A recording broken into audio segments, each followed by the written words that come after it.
Hey, shalom, shalom, manakna wahai, barisha Allah walakim la'atam, kol shabuai baharcha wakak shah, Yahweh bahasham, Yahweh shah ma'amat, which is truly, hey, with the Hebrew Israelites coming to you week in and week out through the spirit and power of Yahweh bahasham, Yahweh shah, to preach to you so-called Negroes, Latinos, Native Americans, West Indian nations, Israelite foreigners. Nacham matam kayam alakwat hashemayim korah, repent ye, for the kingdom of heaven is at hand. Kol layim la, Yahweh bahasham, Yahweh shah bahasham, racha kodash, wa mashana kabarim zukwayim nawa, wa malaakim, Shaw Yeshala Zukaim Chagarawa wa Chasa wa Shalom wa Barakim Laha Bachayim Shaw Ha Gawayasha Shalom. So all praise to the Most High Yahweh, which means He exists. Bahasham, in the name Yahushai delivers. Double honors to the elders and apostles of Israel, the elders and apostles of Great Millstone. Mercy, peace, and blessings to the elected nation of Israel. Shalom, which means peace. This article in RT, it reads, it says, U.S. Secretary of Defense Lloyd Austin Wright embraces his Israeli counterpart Yahweh Abba, which it says Yoav, but it's Yahweh Abba or Joab, Gallant at a meeting earlier this month in Tel Aviv, which that's I believe that's Abayab. So it says U.S. Army issues new threat to Middle Eastern states. The Pentagon chief has vowed to respond to attacks by Tehran and its allies.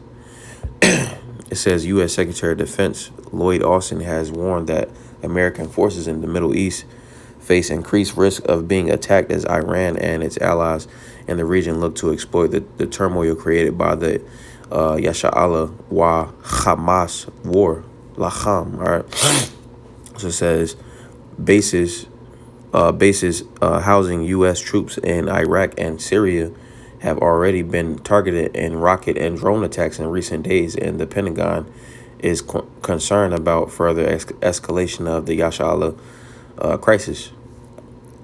Austin said on Sunday in ABC News interview, and in fact, what we're seeing is the prospect of a significant escalation of attacks on our troops and on our people throughout the region. And because of that, we're going to do what's necessary to make sure that our troops are in a good position, they're protected, and that we have the ability to respond. Shortly after Hamas launched surprise attacks against Yasha'Allah on October 7th, the Pentagon dispatched 2 aircraft carriers, 5 guided missile destroyers, and other ships to eastern Mediterranean Sea. One of the strike groups, led by the USS Dwight D. Eisenhower aircraft carrier, was redirected to the Persian Gulf on Saturday, and the Pentagon said it activated additional missile batteries in several undisclosed locations to help protect U.S. forces in the region. All right, finishing on, it says the additional deployment sends another message to those who would seek to widen this conflict. Austin said, he added, if any group or any country is looking to widen this conflict and take advantage of this very unfortunate situation that we see, our advice is don't. We maintain the right to defend ourselves, and we won't hesitate to take the appropriate action. The USS Carney destroyer, located in the Red Sea, shot down 3 missiles and several drones that were launched from the region of Yemen, controlled by the Iranian-backed rebels on Thursday. The missiles were traveling north, potentially toward targets in Yasha'Allah. A Pentagon spokesman said U.S. Secretary of State Antony Blinken echoed Austin's concerns, saying Washington expects additional attacks on American troops by Iranian-backed groups. We are taking steps to make sure that we can effectively defend our people and respond decisively if we need to. He said on Sunday in an NBC News interview, this is not what we want, not what we're looking for. We don't want escalation. We don't want to see a second or third front develop. We don't want to see our forces or our personnel come under fire. But if that happens, we're ready for it. The U.S. State Department ordered the departure of all non-emergency government staffers and their families from Iraq on Sunday, which, that's pretty much amping up, getting all the, those that's not involved in the conflict out of that particular area. It's pretty much like wars ago. It says the department issued a similar order for its embassy in Baghdad and its consulate in Erbil on Friday, citing increased security threats. The department's updated travel advisory warned Americans against going to Iraq, citing security risk and limited capacity of U.S. diplomatic installations in the country to provide support to U.S. citizens. All right, so let's get some precepts. Salak. This is Jeremiah, also Jeremiah chapter 49. And we'll get verse 20. It says, "Therefore hear the counsel of the Lord that he hath taken against Edom, and his purposes that he hath purposed against the inhabitants of Thayaman Teman. Surely the least of the flock shall draw them out. Surely he shall make their habitations desolate with them." You see, so the Lord is going to make Esau, Edom desolate, all right, and then chiefly America, Babylon the Great, you see. But the least of the flock being Amalek, the chief head of Edom, all right, Adawam.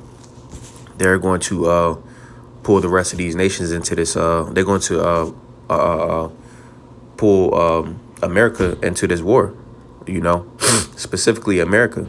You see, because they back up America, or vice versa.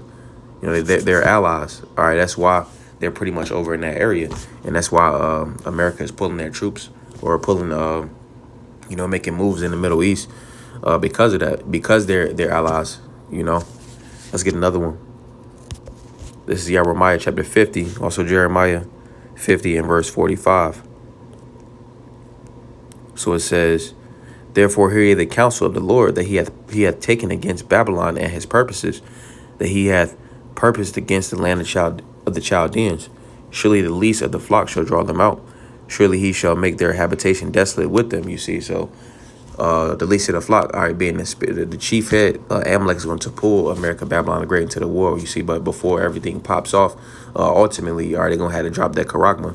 All right, but we're up in those times right now. Let's get another one. This is Yeshaya Isaiah chapter 13. Let's get verse 4. So it reads, "The noise of a multitude in the mountains." I'm starting verse 1. It says, "The burden of Babylon, which Isaiah the son of Amos did see. Lift ye up a banner upon the high mountain, exalt the voice unto them, shake the hand that they may go into the gates of the nobles." All right, because this is spiritual warfare. You see, this word has reached into the gates of the nobles. All right, this banner, this truth is what that banner is. All right, that high mountain, America, Babylon the Great. So it says, verse 3. "I've commanded my sanctified ones. I have also called my mighty ones for mine anger, even them that rejoice in my highness. The noise of a multitude and the mountains, like as of a great people, a tumultuous noise of kingdoms of nations, of the kingdoms of nations, gathered together. The Lord of hosts, mustered the host to the battle."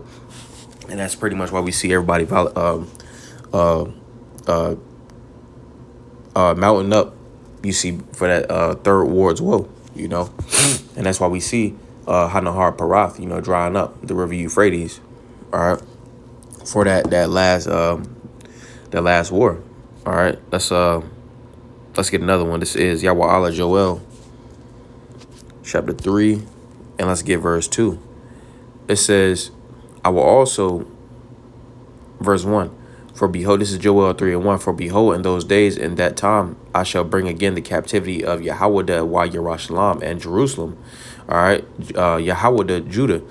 All right, and it's talking about the captivity of the nation of Israel. All right, which starts right now with this truth. All right, but ultimately in the kingdom. So it says, "I will also gather all nations and will bring them down into the valley of Yahweh Shaphat, and will plead with them there for my people, for my heritage, Yasha'Allah, whom they have scattered among the nations and parted my land." All right, let me get this word for part. And it reads, it says chalak. So it says to plunder, to distribute, to be divided, because we was, you know, scattered all over the globe. You see, and the heathen are going to pay for this. You know. It also says to be smooth, slippery, deceitful. They were very deceitful. All the nations had a part to do in you know, our slavery. You see, so the Lord this is a part of their judgment. All right, the Lord is judging them. Now let's go down to the 12th verse. So it reads, it says, "Let the heathen be awakened and come up to the valley of Yahweh Shaphat, for there I will sit to judge all the heathen round about." All right, and that's essentially what's about to go on, you know. Now, you know, this could be just an occurrence right now. You see, and it may occur again. The article that I went into, you know, that could be occurrence now, and then like it happened in the near future, you see. But nevertheless, we do know that, the least of the flock is going to draw them out, you see. But we're in those times of war, you see. So essentially, that's how it's going to take place. All right. Amalek is going to draw the U.S. into this war, you see, which is going to lead into the U.S. Ultimately the destruction of Babylon. All right. And let's get that. This is Revelation chapter 18 and verse 8. It says, "Therefore shall her plagues come in one day, death and mourning and famine, and she shall be utterly burned with fire. For strong is the Lord power who judgeth her."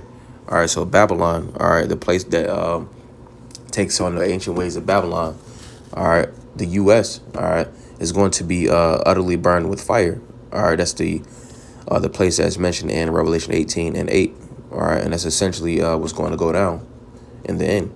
All right, but Adawam Tazaz Abanayapa, Lord's will, that was a beautiful edification through the Spirit. Wa Adawam Tazaz Adam Yashlai La Tawab. Lord's will, you have a good night. Hey, Shalom, Shalom.